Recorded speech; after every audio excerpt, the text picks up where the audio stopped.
વિદ્યાર્થીઓ આપણે જે સંતુલન છે તેનો અભ્યાસ કરી રહ્યા છીએ એની અંદર આપણે લાસ્ટ ટાઈમ જ્યારે લેક્ચરની અંદર જોયું તેમની અંદર ખાસ કરીને આપણે જે જોયું છે તેમાં મહત્વની વસ્તુ તે છે કે જે આપણો નિર્બળ એસિડ નિર્બળ બેઝ એનું આયનીકરણ અચળાંક અથવા તો વિયોજન અચળાંક આપણે શોધ્યો એ બંને વચ્ચેનો સંબંધ જોયો પોલીપ્રોટિક એસિડની માહિતી અને એસિડની પ્રબળતા ઉપર અસર કરતા જે મુખ્ય પરિબળો છે તેમની આપણે ચર્ચા કરી હતી।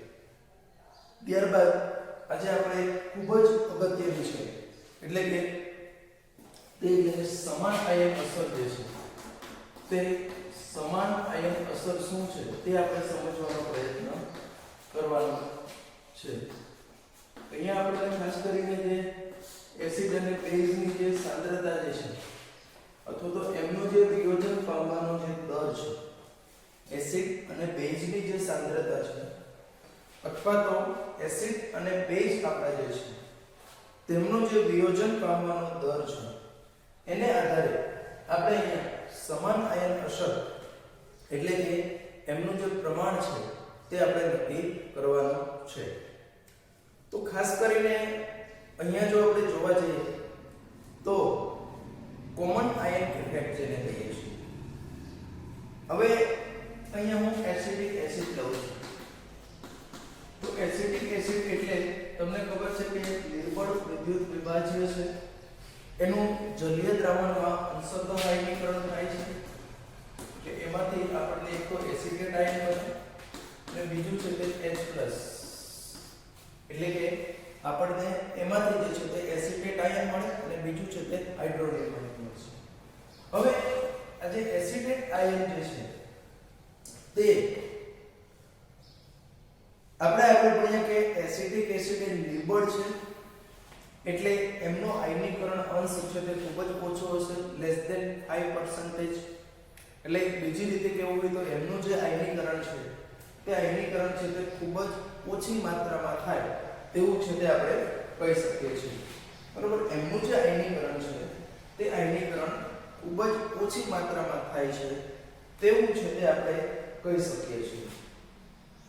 તો હવે આજે આપણો એસિડિક એસિડમાંથી જે એસિડેટ આયન અને H+ આયન ઉત્પન્ન થયા છે અને હું એસિડિક એસિડને ઘણી વખત આપણે છે તે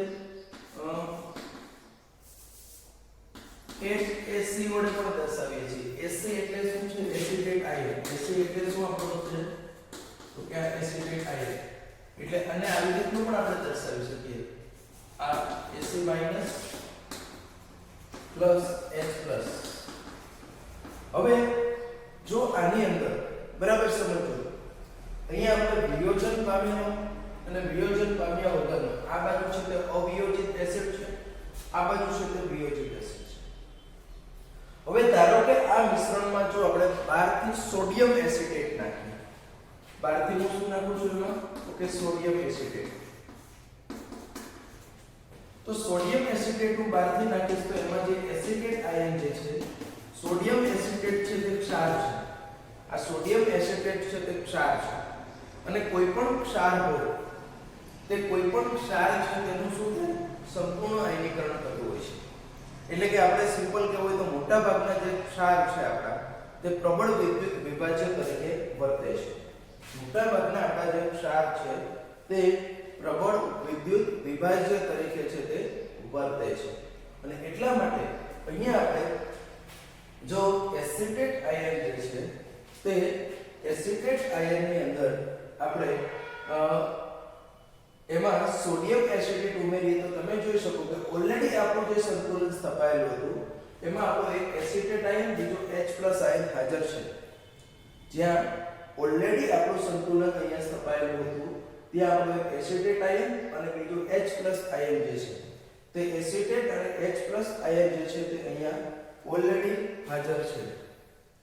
હવે જો એની અંદર આપણે કીધું કે સોડિયમ એસિટેટ નાખ્યો છે તો અહીંયા તમે જોઈ શકો કે આ જે એસિડેટ આયન જે છે તે અહીંયા પણ છે અને અહીંયા પણ છે એટલે આ થયો સમાન આયન।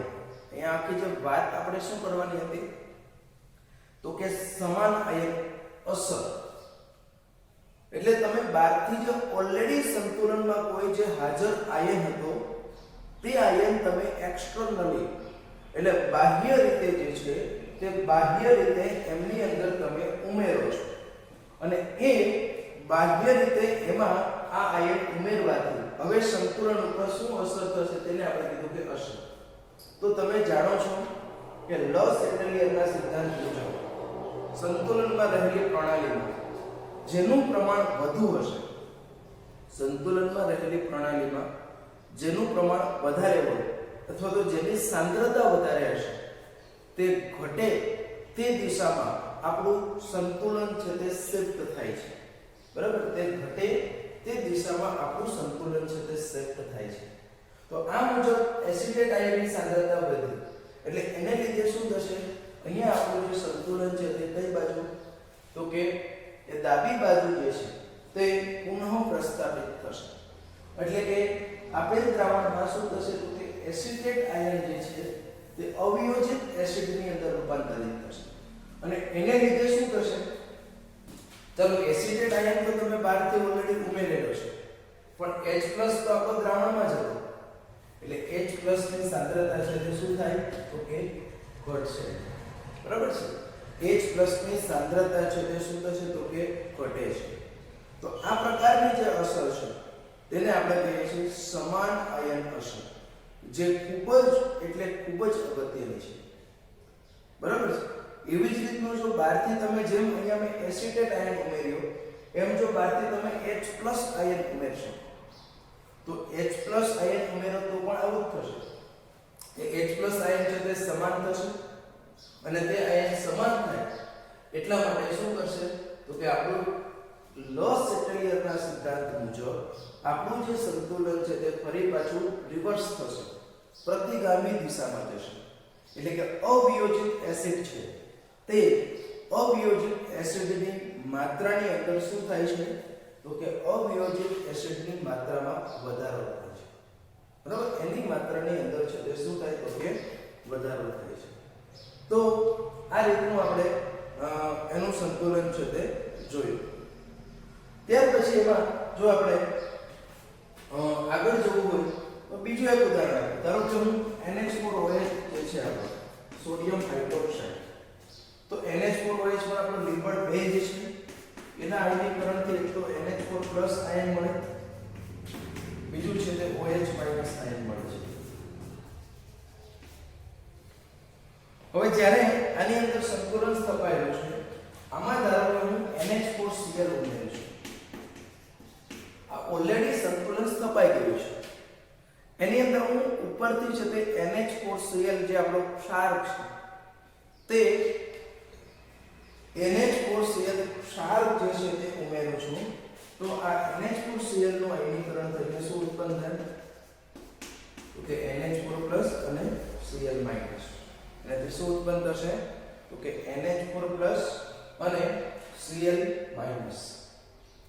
તો NH4Cl અને NH4+ જે છે તે ઓલરેડી જે અહીંયા ઉત્પન્ન થયો NH4Cl તો આપણો પ્રબળ વિદ્યુત વિભાજ્ય છે, ક્ષાર છે એટલા માટે, એટલે એનું સંપૂર્ણ આયનીકરણ થશે. એટલે કે દ્રાવણમાં જે NH4+ આયન છે તે NH4+ આયન છે તે કેવા થશે તો કે એક્સેસ થશે, એટલે કે એનું પ્રમાણ છે તે વધશે અને એનું પ્રમાણ છે તે વધે એટલા માટે આપણે ત્યાં છે તે શું કહી શકીએ તો કે એનું પ્રમાણ વધારે હોવાને લીધે એ આયન આપણો જે છે એટલે કે NH4+ આયન જે છે તે NH4+ આયનની માત્રા છે તે વધશે. હવે તે દ્રાવણમાં પણ આપણો ઓલરેડી NH4+ પ્રેઝન્ટ છે એટલે આ બે કેવા થયા તો કે સમાન આયન, અને એટલે આપણે કીધું સમાન આયન. એટલે હવે તમે જાણો છો કે સંતુલનમાં રહેલી પ્રણાલી ઉપર લોસ એટલિયરના સિદ્ધાંત મુજબ જેની સાંદ્રતા બાહ્ય રીતે વધારવામાં આવે તેની સાંદ્રતા ઘટે તે દિશામાં આપણું સંતુલન છે તે પુનઃ પ્રસ્થાપિત થશે.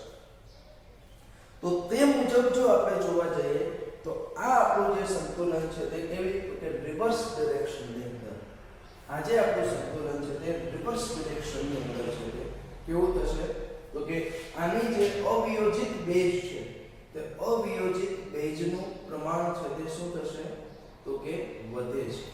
એની અંદર છે તે આ રીતે અવિયોજિત બેઝ છે તે અવિયોજિત બેઝનું પ્રમાણ છે તે વધે છે અને આ રીતે એમાં આમની સાંદ્રતા જે છે તે સાંદ્રતા છે તે શું થાય છે તો કે OH- ની સાંદ્રતા મહત્વની વસ્તુ એ છે OH- ની સાંદ્રતા છે તે ઘટે છે. બરાબર છે. આને લીધે શું થાય કે OH તો આપણામાં સીમિત પ્રક્રિયા છે એટલે આવું કરવાથી જે આપણો OH- આયન હતો એની જે સાંદ્રતા હતી એની સાંદ્રતામાં શું થશે તો કે ડિક્રીઝ થશે એટલે કે એની સાંદ્રતા છે તે ઘટે છે. હવે આ મુજબ જો આપણે જોવા જઈએ તો એની અંદર આને આપણે અભ્યાસ કર્યો છે એટલે કે સમાનાયન અસર. આને આધારિત દાખલાઓ પણ આપણા અલગ અલગ હોય છે પણ એમાં હું અત્યારે બહુ જતો નથી. ખાલી આપણે અત્યારે માત્ર સમાનાયન અસર શું છે તે સમજવા માટેનો અહીંયા પ્રયત્ન કર્યો છે.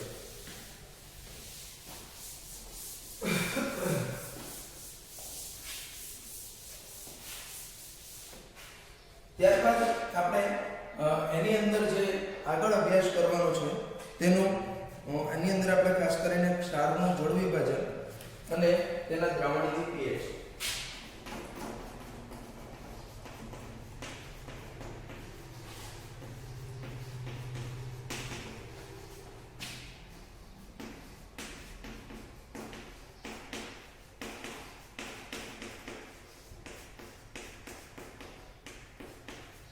અહીંયા આપણે ક્ષારનું જળ વિભાજન અને સાથે સાથે એના દ્રાવણની જે pH જે છે એ દ્રાવણની જે pH છે એમના વિશેનો અભ્યાસ છે તે હવે આપણે કરવા જઈ રહ્યા છીએ. તો સામાન્ય રીતે જો આપણે જોવા જઈએ તો આગળ આપણે કીધું છે કે ભાઈ એસિડ અને બેઝ વચ્ચેની પ્રક્રિયા થાય. એસિડ અને બેઝ વચ્ચેની પ્રક્રિયા થાય અને એમાંથી છે તે આપણને શું મળે છે તો કે ક્ષાર મળે છે. હવે અહીંયા બીજી અગત્યની વસ્તુ છે કે આપણું જે એસિડ છે અથવા તો બેઝ છે તેના આયનીકરણથી બરાબર છે એસિડ અથવા તો બેઝના આયનીકરણથી જે ધન આયન મળે અથવા તો જે ઋણ આયન મળે એસિડ અને બેઝના આયનીકરણથી આ ક્યાંથી મળે કે આ તો એસિડ અથવા તો બેઝ. તો એસિડ અને બેઝ કરતા પણ આપણે બીજું અગત્યની વસ્તુ જો આપણે લઈએ તો એ છે તે કોણ આપણે જે વાત કરવાના છે તે ક્ષાર વાત કરીએ છીએ. બરાબર છે. અને એટલે આપણે એવું કહી શકીએ કે ક્ષારના આયનીકરણ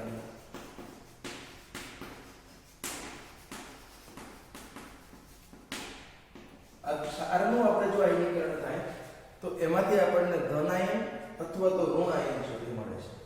સિમ્પલ હમણાં જ આપણે જોયું કે સોડિયમ એસિટેટ મેં ક્ષાર લીધો તો એના આયનીકરણથી આપણને એસિટેટ આયન અને Na+ મળ્યું હતું. એટલે એસિટેટ આયન છે તે આપણો ઋણ આયન હતો, Na+ છે તે આપણો ધન આયન બન્યો. એવી જ રીતનું આપણે હમણાં જોયું કે NH4Cl તો NH4Cl છે તે ક્ષાર હતો આપણો. એમના આયનીકરણથી આપણે જોયું તે મુજબ NH4+ મળ્યું હતું અને Cl- છે તે Cl- મળ્યું હતું. એટલે આપણે હવે આ ધન આયન અને ઋણ આયન છે તે બે વસ્તુમાં રૂપાંતરિત થાય છે.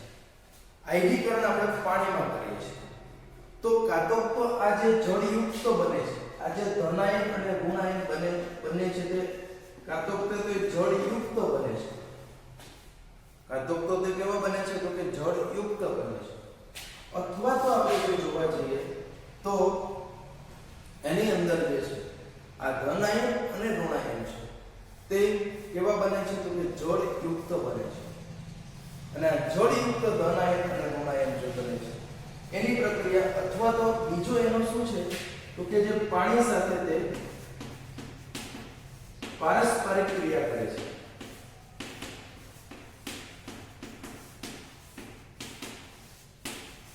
જળ વિભાજન પામે છે. બરાબર સમજો અહીંયા આપણે શું કહેવા જઈ રહ્યા છીએ આ ટોપિક સિમ્પલ છે પણ થોડોક સમજવાની જરૂર છે જળયુક્ત બને એટલે તે પાણીમાં એક્યુ સ્વરૂપે રહે છે એની પાણી સાથે જળ વિભાજન એટલે H+ અને OH- પાણીના જે છે એની સાથે પ્રક્રિયા કરે એટલે જળ વિભાજન થાય છે પારસ્પરિક ક્રિયા કરે છે અને જળયુક્ત એટલે તે એમાં આપણે જેમ આગળ NaCl માં જોયું કે એમાં રહેલો જે Na+ છે તે Na+ છે તે આખો છે તે આપણો એક ક્લસ્ટર સમુચ્ચય છે પાણીનો તેનાથી ઘેરાયેલો રહે છે એવી જ રીતનો Cl- છે તે પણ ઘેરાયેલો રહે છે તો એમને કહેવાય જળયુક્ત પણ તે પાણી સાથે પાણીમાં H+ OH- સાથે જો તે પ્રક્રિયા કરે તો એને આપણે જો વાત કરીએ તો એ કેવું કરે છે તો કે જળ વિભાજન પામે છે એને આપણે કહીએ છીએ એટલે આટલી વસ્તુ ક્લિયર થઈ ગયા પછી હું આગળ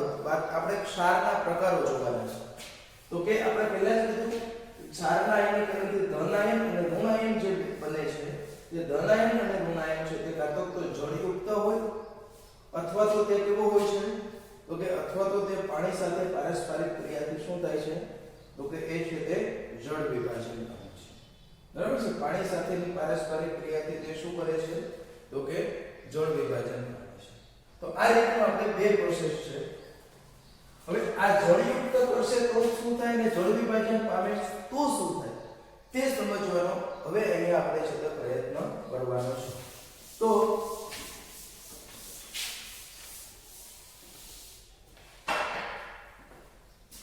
અહીંયા આપણે જુદા જુદા ક્ષારનો અભ્યાસ કરવાનો છે સૌપ્રથમ હું છે તે પ્રબળ એસિડ અને પ્રબળ બેઝના ક્ષારની વાત કરું છું તો સામાન્ય રીતે પ્રબળ એસિડ અને પ્રબળ બેઝનો જે ક્ષાર હોય તો પ્રબળ એસિડમાંથી જે આયન ઉત્પન્ન થશે બરાબર પ્રબળ એસિડ એટલે આપણે ભણ્યા કે HCl છે તો એમાં જે આયન ઉત્પન્ન થયો તો Cl- પછી H2SO4 છે તો એનો આયન HO4 2 પછી HNO3 છે તો એનો NO3 પછી આપણે કીધું કે HClO4 છે તો તેનો ClO4 એવી જ રીતનું પ્રબળ બેઝ આપણે જોઈ લીધું તો પ્રબળ બેઝની અંદર આપણે કીધું કે એમાં જે છે તે મોટા ભાગે કયો આવશે તો કે NaOH છે તો એનો Na+, KOH છે તો એનો K+, બેરિયમ હાઇડ્રોક્સાઇડ છે તો Ba+, બરાબર સાયન્સનું Cesium+. તો આજે ધન આયનો બને છે બરાબર સમજો પ્રબળ એસિડ અને પ્રબળ બેઝનો જે ક્ષાર છે એટલે કે પ્રબળ એસિડના આયનીકરણથી જે ધન આયન બને પ્રબળ એસિડના આયનીકરણથી જે ઋણ આયન બન્યો છે તે ઋણ આયન છે તે કયા હોઈ શકે Cl- SO4 - 2 NO3 - 3 ClO4 - 2 તેવી જ રીતે પ્રબળ બેઝ જે છે તે પ્રબળ બેઝના આયનીકરણથી જે ઉત્પન્ન થાય છે ધન આયન છે NaOH હોય તો Na+, KOH હોય તો A+, એ બંને છે તે આ બધા જ કેવા રહે છે તો કે આ બંને છે તે જળયુક્ત જ રહે છે અને જળયુક્ત રહે એટલે એનો જે ક્ષાર છે તેમાં એટલે શું થાય તો કે પ્રબળ એસિડ થી બીજું શું મળે H+ મળે અને પ્રબળ બેઝ થી બીજું શું મળે OH- તો એ દ્રાવણમાં H+ અને OH- છે તે H+ અને OH- નું પ્રમાણ કેવું રહેશે તો કે સરખું રહેશે કેમ કે આ પાછા પ્રક્રિયા કરતા નથી અથવા તો આપણે કહેવું હોય તો આ ધન આયન અને ઋણ આયન જે છે તેઓ જળ વિભાજન પામતા નથી એ માત્ર ને માત્ર કેવા રહે છે તો કે તે માત્ર ને માત્ર છે તે જળયુક્ત રહે છે અને તે જળયુક્ત રહે છે એટલે કે આપણે કહી શકીએ કે તે જળ વિભાજન પામતા નથી અને એટલે એમાં હવે બાકી એસિડ થી H+ જ ઉત્પન્ન થશે બેઝ થી OH- જ ઉત્પન્ન થશે અને આવા ક્ષારની pH કેટલી રહેશે તો કે 7 રહે છે એને પરિણામે તે કેવા હોય છે તટસ્થ હોય છે દાખલા તરીકે NaCl બરાબર છે આ છે તે NaCl એવી જ રીતનું બેરિયમ સલ્ફેટ H2SO4 લઈએ તો એવી જ રીતનું KNO3 K+ HNO3 નો છે તે તો આવા બધા જે છે તે ક્ષાર કેવા હશે તો કે તટસ્થ હશે એટલે ફાઇનલી કન્ક્લુઝન આપણે એવું કહી શકીએ કે પ્રબળ એસિડ અને પ્રબળ બેઝનો જે ક્ષાર હશે તે પ્રબળ એસિડ અને પ્રબળ બેઝનો ક્ષાર છે તે તટસ્થ સ્વભાવ છે તે ધરાવે છે એની pH 7 હશે કેમ કે એમાં H+ અને OH- નું પ્રમાણ છે તે સરખું હશે કેમ કે એમાં રહેલા બીજા ધન આયન અને ઋણ આયનો છે તે પાણી સાથે પારસ્પરિક ક્રિયા કરીને જળ વિભાજન પામતા નથી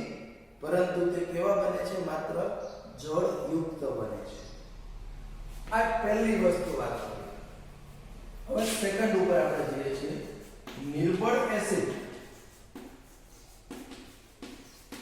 અને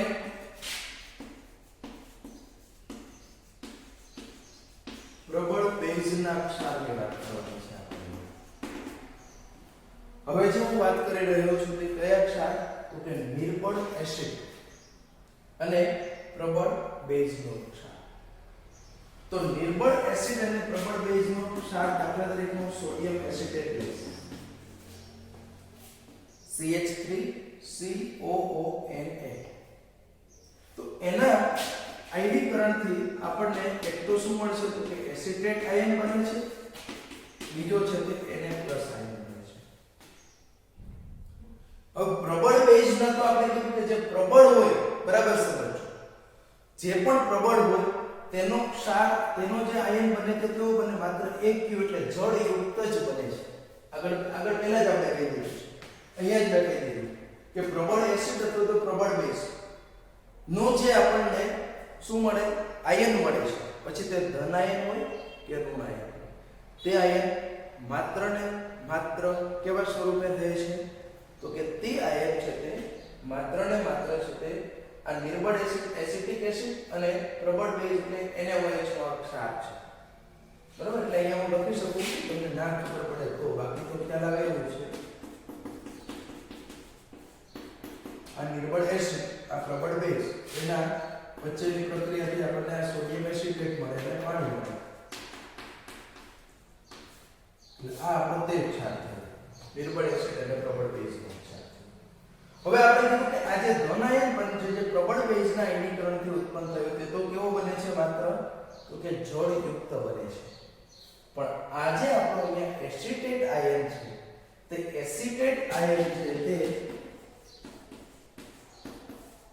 પાણી સાથે પારસ્પરિક ક્રિયા કરે છે એટલે કે નિર્બળ બેઝ અથવા તો નિર્બળ એસિડ જે છે તે નિર્બળ બેઝ અથવા તો નિર્બળ એસિડનો જે આપણને આયન મળે છે તે આયન છે તે પાણી સાથે પારસ્પરિક ક્રિયા કરીને શું થાય છે તો કે જળ વિભાજન પામે છે અને તે જળ વિભાજન પામે એટલે અહીંયા એસિટેટ આયન અહીંયા છે તે પાણીનો અણુ એ બંને વચ્ચે પારસ્પરિક ક્રિયા થાય એટલે એમાંથી આપણને મળે છે તે એક તો એસિડિક એસિડ મળે છે H+ અને બીજું આપણને મળે છે OH-.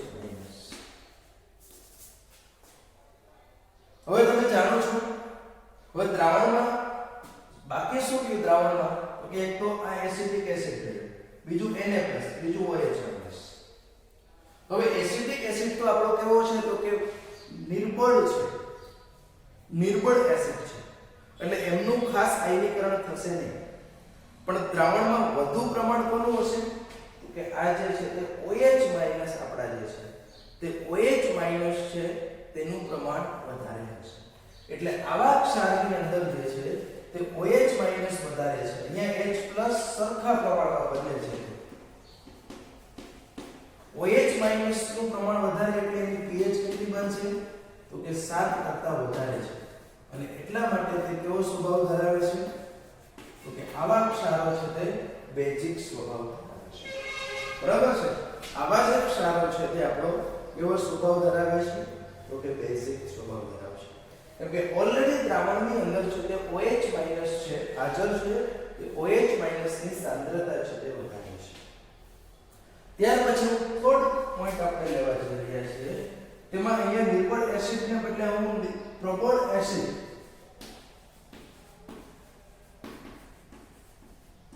અને નિર્બળ બેઝ લઉં છું. પ્રબળ એસિડ અને નિર્બળ બેઝના ક્ષારની વાત કરીએ તો કયો ક્ષાર? પ્રબળ એસિડ એટલે હું લઈ લઉં HCl, નિર્બળ બેઝ એટલે હું લઈ લઉં NH4OH. તો આ બંને વચ્ચે પ્રક્રિયા થઈને જે ક્ષાર મળે છે આપણો NH4Cl અને પછી જ પાણીનો અણુ દૂર થાય સાથે સાથે. તો આપણો જે અહીંયા NH4Cl છે ને સોડિયમ એસિટેટ છે, અહીંયા આપણે આ બધા આ લીધા છે. હવે બરાબર સમજો, આપણો જે ક્ષાર છે તે NH4Cl છે. હવે આ NH4Cl નું પાણીમાં જ્યારે આયનીકરણ થાય ત્યારે એમાંથી NH4+ મળશે અને Cl- મળશે. NH4+ છે તે નિર્બળ બેઝનો ધનાયન છે અને Cl- છે તે કેવો છે? પ્રબળ એસિડનો છે.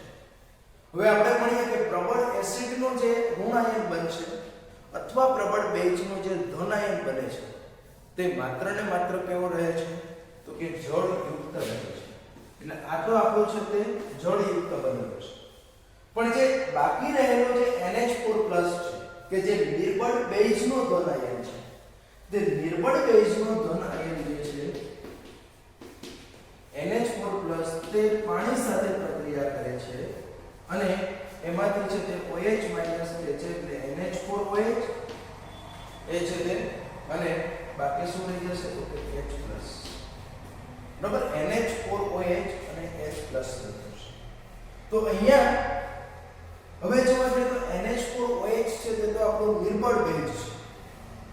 એટલે નિર્બળ બેઝ હોવાને લીધે તે છે તે આપણો નિર્બળ બેઝ હોવાને લીધે અહીંયા શું કરશે તે? તો કે તે આપણો નિર્બળ બેઝ હોવાને લીધે છે તે અહીંયા એમાં ખાસ એનું સાંદ્રતા બેઝિક સ્વભાવ હશે નહીં, પણ દ્રાવણની અંદર જે મુક્ત જે આયનો છે તે મુક્ત આયનો કોના હશે? તો કે H+ ના હશે. અને H+ ના હશે એટલે કે H+ ની માત્રા અહીંયા વધુ હશે, એટલે એની pH છે તે 7 કરતા ઓછી હશે અને એનો સ્વભાવ છે તે કેવો હશે? તો કે એસિડિક સ્વભાવ હશે. એટલે અહીંયા કન્ક્લુઝન આપણે 3 ઉપરથી એવું નીકળ્યું કે ભાઈ પ્રબળ એસિડ અને પ્રબળ બેઝના જે ક્ષાર હોય તે 7 pH વાળા તટસ્થ હોય છે. બરાબર. હવે એ જ ક્ષાર જો નિર્બળ એસિડ અને પ્રબળ બેઝના હોય, એ જે ક્ષાર છે તે નિર્બળ એસિડ અને પ્રબળ બેઝ, ટૂંકમાં એવું કે જે પ્રબળ હોય એ એનો સ્વભાવ, પ્રબળ બેઝ છે તો બેઝિક સ્વભાવ ધરાવે છે. જો ક્ષાર પ્રબળ એસિડ અને નિર્બળ બેઝનો હોય તો એનો સ્વભાવ એસિડિક હશે, કેમ કે એસિડ પ્રબળ છે. બરાબર, એટલે આ 3 શક્યતાઓ, પણ એનું એવું થવાનું મુખ્ય કારણ અહીં આપણે સમજવાનો પ્રયત્ન કરીએ. હજી એક ચોથી શક્યતા છે, તે ચોથી શક્યતા આપણે સમજવી છે.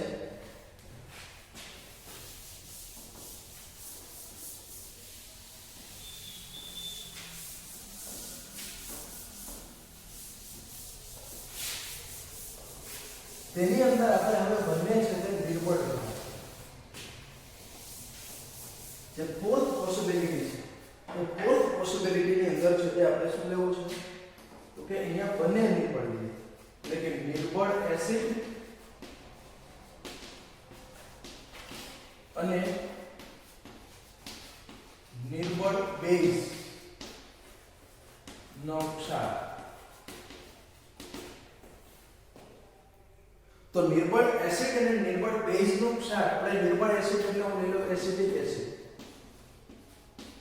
અને નિર્બળ બેઝ એટલે એને આપણે લઈએ NH4OH અને એમનો જે ક્ષાર બનશે તે આપણને મળે એમોનિયમ એસિટેટ.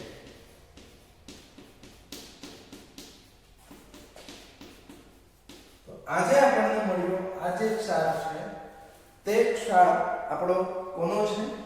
તો કે એક ક્ષાર છે તે આપણો નિર્બળ એસિડ અને નિર્બળ બેઝ જે છે તે નિર્બળ એસિડ અને નિર્બળ બેઝનો ક્ષાર છે. હવે આ આમનું આયનીકરણથી શું થાય તમે સમજો.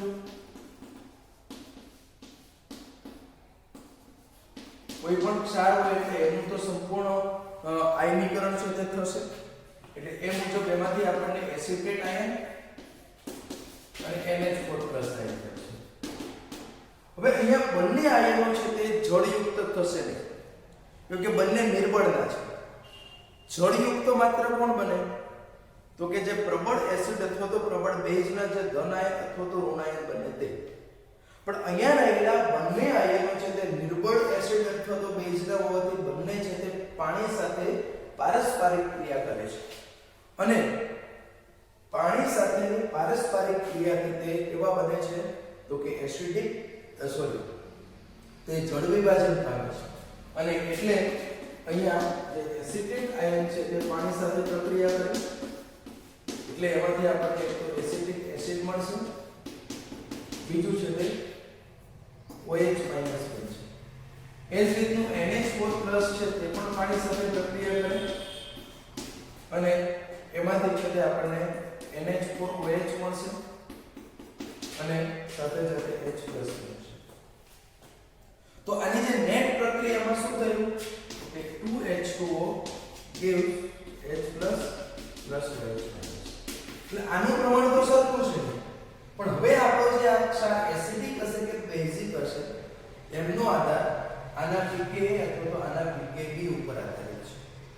એટલે કે એની સાપેક્ષ પ્રબળતા જે છે અથવા તો બંને નિર્બળ છે પણ બંનેની સાપેક્ષ નિર્બળતા શું હશે તેના એટલે કે તેના Ka અથવા તો Kb અને એને આપણે જો pKa અથવા તો pKb સ્વરૂપે લઈએ તો તે મૂલ્ય ઉપરથી આપણે એની pH નક્કી કરી શકીએ અને pH ઉપરથી આપણે નક્કી કરી શકીએ કે એસિડિક હશે કે બેઝિક હશે. તો એના માટે આપણે લઈ શકીએ કે pH સૂત્ર છે pH = 7 + 1/2 pKa - pKb. બરાબર છે. pH = 7 + 1/2 pKa - pKb. આ સૂત્ર ઉપરથી આપણે એસિડિક હશે કે બેઝિક અહીંયા તમે જોઈ શકો કે જો આ તફાવત જે છે તે આપણો તે ઋણ હશે એટલે pKb નું મૂલ્ય છે તે pKa કરતા વધારે હોય તો આ તફાવત ઋણ આવે. અહીંયા આપણે આખું લખી દઈએ. અહીંયા શક્યતાઓ શું છે તે કે જો pKa is less than pKb હોય તો આ જે છે તે ઋણ મૂલ્ય મળશે. અહીંયા જે મૂલ્ય મળે છે તે આપણને કેવું મળે છે તો કે અહીંયા જે મૂલ્ય મળે છે તે આપણને ઋણ મૂલ્ય મળે છે અને ઋણ મૂલ્ય મળે તો pH કેવી બનશે આ ઋણ હોય એટલે 7 કરતા ઓછી pH છે તે <7 એટલે એસિડિક દ્રાવણ અને જો અહીંયા pKa is greater than pKb હશે તો એમનું છે તે તફાવત છે તે ધન હશે. આલે એ છે તે તફાવત છે pKa is greater than pKb હશે તો એનો તફાવત ધન હશે અને એની pH છે તે 7 કરતા કેવી થશે વધારે થશે અને એ છે તે બેઝિક સ્વભાવ ધરાવશે. બરાબર છે. તો અહીંયા આપણો આ સૂત્ર આપણે યાદ રાખીશું. તો અહીંયા આપણે ફાઇનલી એવું કહી શકીએ કે આપણો જો ક્ષાર પ્રબળ એસિડ અને પ્રબળ બેઝનો હોય તો તટસ્થ, પ્રબળ એસિડ અને નિર્બળ બેઝનો હોય તો એસિડિક, નિર્બળ એસિડ અને પ્રબળ બેઝનો હોય તો બેઝિક અને નિર્બળ એસિડ અને નિર્બળ બેઝનો હોય તો એના pKa અને pKb મૂલ્ય ઉપર આધારિત છે. તે એસિડિક પણ હોઈ શકે, બેઝિક પણ હોઈ શકે. તેને આપણે આ સૂત્રની મદદથી જે છે તે શું કરી શકીએ છીએ તો કે સમજી શકીએ છીએ. તો આ આપણે જોયું અહીંયા એમના ક્ષારનું જળ વિભાજન એના દ્રાવણનું જે pH છે તે pH આપણે કઈ રીતે નક્કી કરી શકીએ તે સમજવાનો પ્રયત્ન કરીએ. ત્યારબાદ હવે આપણે જે કન્સેપ્ટ છે તે બફર દ્રાવણનો જે કન્સેપ્ટ છે તે બફર દ્રાવણનો કન્સેપ્ટ છે તે સમજવાનો અહીંયા પ્રયત્ન કરીશું. ત્યારે છે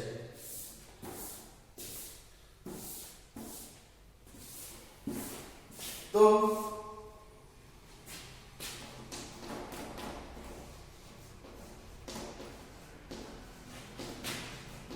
બફર દ્રાવણ અહીંયા જે આપણે હવે સમજવા જઈ રહ્યા છીએ તે છે આપણું બફર દ્રાવણ. તો બફર દ્રાવણની જો વાત કરીએ તો પહેલા તો બફર દ્રાવણ કોને કહેવાય? તો સામાન્ય રીતે આપણે એવું કહી શકીએ કે જે દ્રાવણનું મંથન કરતા, એટલે એમાં થોડા ઘણા અંશે છે તે શું પાણી નાખવામાં અથવા તો એમાં થોડા ઘણા માત્રામાં એસિડ અથવા તો બેઝ ઉમેરવામાં આવે, છતાં પણ તે દ્રાવણની જો pH માં કંઈ ફેરફાર ન થાય તો આવા દ્રાવણ જે છે તે આવા દ્રાવણને આપણે શું કહીએ છીએ? તો કે બફર દ્રાવણ. ફરી પાછું શું કીધું? તો કે જે દ્રાવણનું મંથન કરતા, એટલે કે એમાં પાણી ઉમેરતા અથવા એમની અંદર થોડા ઘણા અંશની અંદર જો આપણે એસિડ અથવા તો જો બેઝ ઉમેરીએ તો એ દ્રાવણની pH માં કોઈ ફેરફાર થતો નથી. એટલે કે એ દ્રાવણની pH ના ફેરફારનો પ્રતિકાર કરતું હોય તો આવા દ્રાવણને આપણે કહીએ છીએ બફર દ્રાવણ. શું કીધું? ફરી પાછું, જે દ્રાવણમાં નું મંથન કરતા અથવા તો એમાં થોડા ઘણા પ્રમાણમાં એસિડ અથવા તો બેઝ ઉમેરવામાં આવે, છતાં પણ તે દ્રાવણની pH માં ફેરફાર થતો નથી. એટલે કે pH ની ફેરફારનો તે દ્રાવણ પ્રતિકાર કરે છે. It resist change in pH. એ દ્રાવણને આપણે કહીએ છીએ બફર દ્રાવણ. બરાબર છે? એવા દ્રાવણને આપણે કહીએ છીએ બફર દ્રાવણ. હવે બફર દ્રાવણ છે તે ખૂબ જ અગત્યનું છે. ઘણી બધી જૈવ રાસાયણિક પ્રક્રિયાઓ છે, તે જૈવ રાસાયણિક પ્રક્રિયાઓ છે તે આપણા શરીરની અંદર પણ આવી જે જૈવ રાસાયણિક પ્રક્રિયાઓ છે તે જૈવ રાસાયણિક પ્રક્રિયાઓ છે તે કેવી રીતની થતી હોય છે? તો કે ચોક્કસ pH થતી હોય છે. જો pH માં ફેરફાર થાય તો એની અંદર એનું જે ખરેખર જે ફંક્શન છે, એનું જે કાર્ય છે તે ડિસ્ટર્બ થાય છે. આપણા શરીરની અંદર જે લોહી છે તેની pH અચળ હોય છે. એટલી pH હોય તો જ તે વ્યવસ્થિત કામ કરી શકે. પેશાબ છે તો તેની pH અચળ હોય છે. તો આવી રીતનું આપણે અહીંયા ઘણી બધી આવી જ રીતે ઔદ્યોગિક ઉત્પાદનોની અંદર પણ, એટલે કે જે રાસાયણિક પ્રક્રિયાઓ થાય છે તેની અંદર pH અચળ રાખવી ખૂબ જ અગત્યનું છે. અને એટલા માટે આવા જે બફર દ્રાવણો છે તે બફર દ્રાવણો છે તેનું અહીંયા આપણે શું છે તો કે ઇમ્પોર્ટન્ટ છે. હવે આવા બફર દ્રાવણો છે તે કઈ રીતના બનાવી શકાય? સામાન્ય રીતે આપણી પાસે એસિડિક અથવા તો બેઝિક બફર દ્રાવણ હોય છે. તો આપણે 1 by 1 એનો અભ્યાસ કરીએ. પહેલું હું વાત કરું છું તે એસિડિક બફર દ્રાવણ.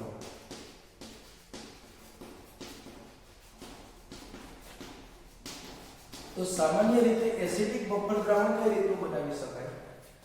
તો કે નિર્બળ એસિડ, બરાબર સમજો. એસિડિક બફર દ્રાવણ બનાવવું હોય તો નિર્બળ એસિડ, ધારો કે હું સોડિયમ એસિટેટ લઈશ. નિર્બળ એસિડ કે એસિડિક એસિડ કીધું. નિર્બળ એસિડ અને તે નિર્બળ એસિડના પ્રબળ બેઝ સાથેના ક્ષારનું મિશ્રણ. નિર્બળ એસિડ લેવાનો, તે નિર્બળ એસિડનો જે પ્રબળ બેઝ સાથેનો ક્ષાર, એટલે એસિડિક એસિડ લઈ લીધું. એ એસિડિક એસિડનો પ્રબળ બેઝ સાથેનો ક્ષાર એટલે સોડિયમ એસિટેટ. બરાબર? એનો પ્રબળ બેઝ સાથેનો ક્ષાર એટલે સોડિયમ એસિટેટ. તો આ બંનેના મિશ્રણથી આપણને લગભગ 4.5 ની pH ધરાવતું, એની આસપાસનો 5 ની આજુબાજુ, બીજી રીતે જોવું હોય તો કેટલી કે 4.5 pH ધરાવતું આપણું જે છે તે બફર દ્રાવણ બને છે. બરાબર? એની pH 4.5 જેટલી એપ્રોક્સિમેટલી હશે તેવું આપણને શું મળે છે? તો કે બફર દ્રાવણ મળે છે. નિર્બળ એસિડ અને તે નિર્બળ એસિડના પ્રબળ બેઝ સાથેનો જે ક્ષાર બને છે એટલે એસિટેટ અને સોડિયમ એસિટેટ. આજે આપણને ક્ષાર મળ્યો, તે ક્ષાર છે તે આપણો એસિડિક બફર દ્રાવણ તરીકે વર્તે છે. હવે આ એસિડિક બફર દ્રાવણ જે છે એમની આપણે છે તે pH જે છે તે pH જે છે તે આપણે ધ્યાનમાં લેવાની છે. બરાબર? ધારો કે હું કહી દઉં કે HA ક્ષાર છે HA H plus A minus એના આયનિક કણથી શું ઉત્પન્ન થાય તો કે એનું આપણે જો HA જે છે તો HA ની આપણે પાણી સાથે પ્રક્રિયા ધારો કે કરીએ છીએ તો H2O સાથે પ્રક્રિયા કરવામાં આવે તો એમાંથી એક તો H3O પ્લસ અને બીજું છે તે A માઈનસ ઉત્પન્ન થશે બરાબર એટલે H એ આપણો આ એસિડ કહેવાય આને બરાબર સમજો આ લિક્વિડ એસિડ છે અને આ એનો સંયુગ્મી બેઝ છે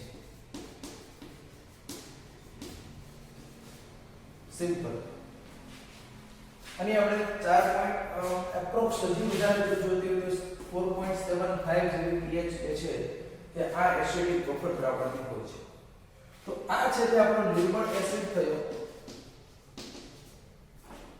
એસિડિક એસિડ અને એમાંથી આપણે એના આયનીકરણથી H3O A- છે તે આપણો સંયુગ્મી બેઝ છે એટલે અહીંયા હું લઉં તો એસિટેટ આયન આપણો સંયુગ્મી બેઝ થશે હવે આનું જો આપણે સંપૂર્ણ રચનાંક જો કહીએ તો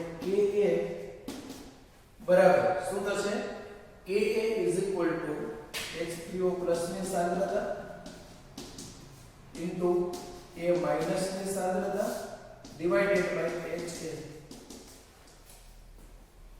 હવે આપણે pH શોધવું છે એટલે H3O ને હું સૂત્રનો કર્તા બનાવું છું આપણે અહીંયા જે એક્ચ્યુઅલી આપણો એમ છે તે pH શોધવાનું છે એટલે આ H3O ને જો હું સૂત્રનો કર્તા બનાવીશ તો શું થશે તો કે H3O બરાબર Ka HA divided by A minus થશે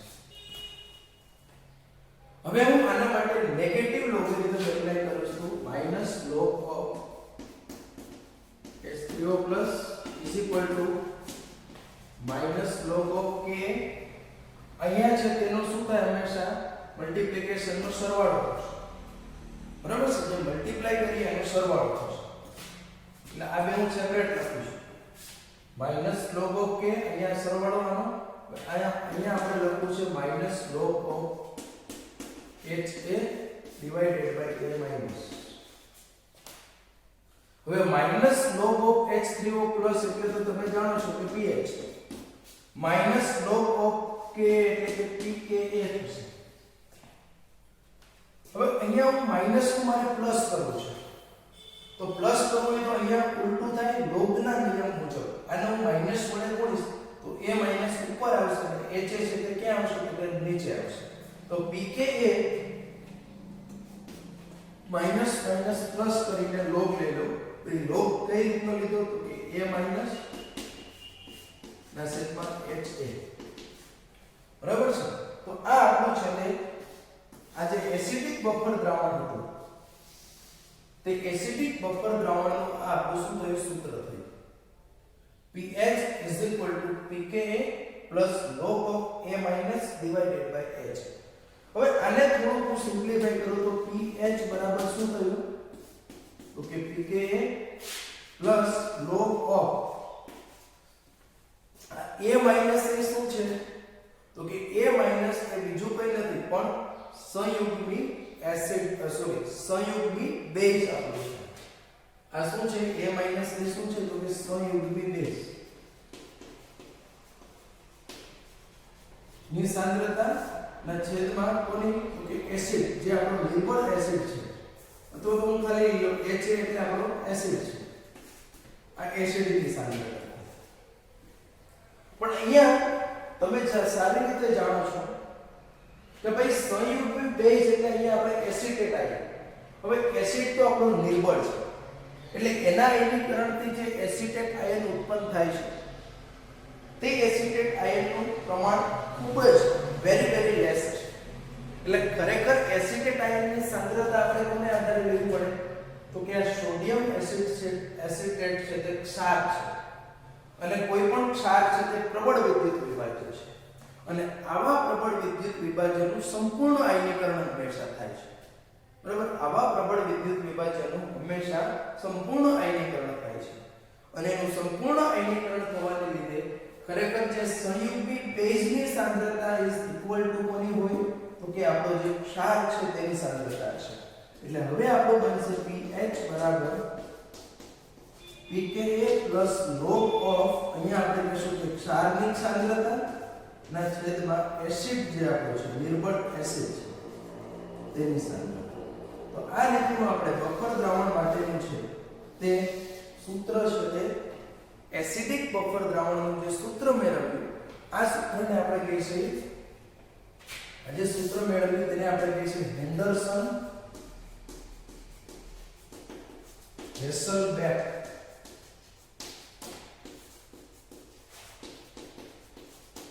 એને આપણે શું કહીશું હેન્ડરસન હેસલબેક સમીકરણ. એમને આપણે કહીએ છીએ હેન્ડરસન હેસલબેક સમીકરણ જે છે તે આપણે કહીએ છીએ. તો આ આપણે જોયું કે એસિડિક ખૂબ જ સિમ્પલ છે. નિર્બળ એસિડનું આપણે આયનીકરણ કર્યું એનો કે અને રીઅરેન્જ કર્યું માઈનસ બ્લોક એપ્લાય કર્યું. પણ આના ઉપરથી આ કઈ રીતનું આવ્યું તે બરાબર મહત્વનું છે. અહીંયા સંયુક્ત બેઝની જગ્યા ઉપર મેં ક્ષાર કેમ લખ્યો તો કે આમના આયનીકરણથી આપણને નિર્બળ હોવાથી આની સાંદ્રતા અવગણ્ય હોય છે. એટલે આમાં સમાન આયન છે. એસિટેટ આયન બંનેમાં સમાન છે. એટલે એસિટેટ આયન એક્ચ્યુઅલી મળશે આપણને વધારે કેમાંથી તો કે ક્ષારમાંથી. એટલે એની સાંદ્રતા અહીંયા કન્સિડર કરેલી છે. બરાબર છે. હવે આ સેમ વસ્તુ હું બેઝ માટે કરવા જઈ રહ્યો છું. બરાબર છે. આ આપણે છે તે કોના માટે કરી તો કે એસિડ માટે કરી છે. હેન્ડરસન હેસલબેક સમીકરણ આપણે આ હેન્ડરસન વૈજ્ઞાનિકના માનમાં આપણે એને હેન્ડરસન જે પહેલું મળ્યું તે પછી આપણે એમાં મોડિફિકેશન કર્યું છે. તો આ સમીકરણને આપણે શું કહીએ છીએ તો કે હેન્ડરસન હેસલબેક સમીકરણ જે છે તે આપણે અહીંયા ધ્યાનમાં લઈએ છીએ. હવે એવી જ રીતનું જો બેઝિક દ્રાવણ લો બેઝિક બફર દ્રાવણની આપણે વાત કરીએ છીએ એટલે આપણું શું થાય છે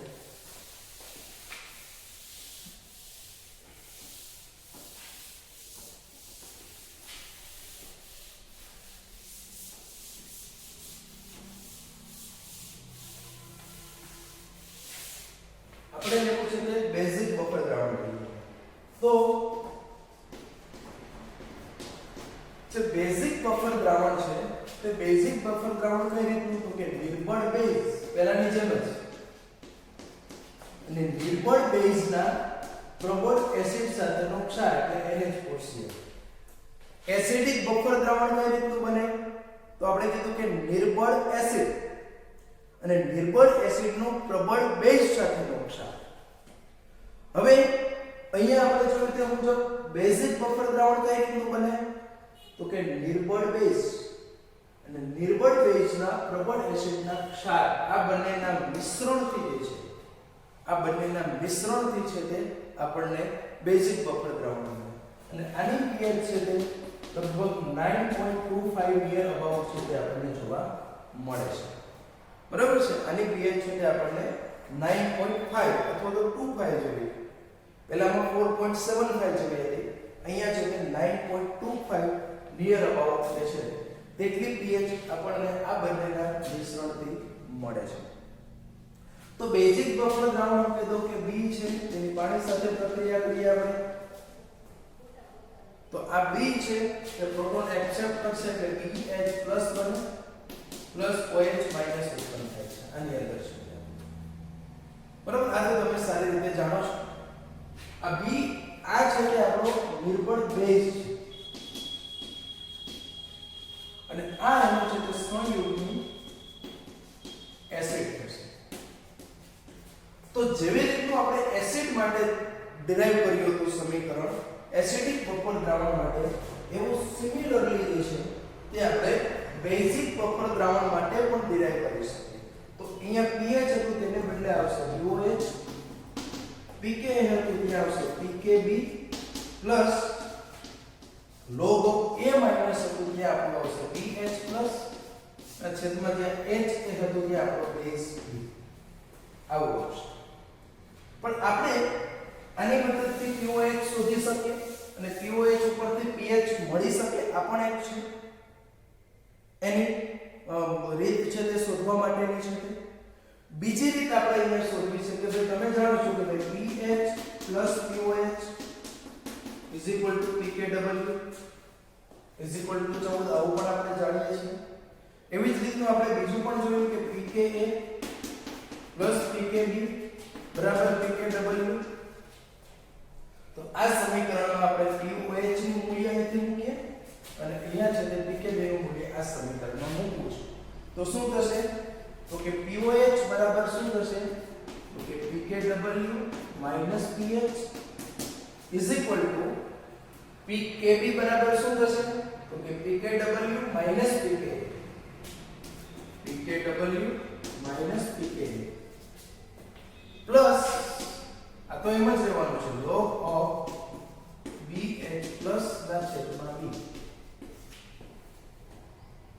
તો હવે આ pkw ph ને હું આ બાજુ લઈ આવીશ, બરાબર સમજો. pH છે તે મારું આ બાજુ આવશે એટલે આ બાજુ આવશે. આ pkw કેન્સલ, pH આ બેને ઉલટું થઈ જશે એટલે શું થઈ જશે? તો કે pH is equal to pk આ બાજુ જશે એટલે pka માઈનસ નું પ્લસ થઈ જશે, આ પ્લસ નું માઈનસ થઈ જશે log of bh પ્લસ ના છેદમાં b.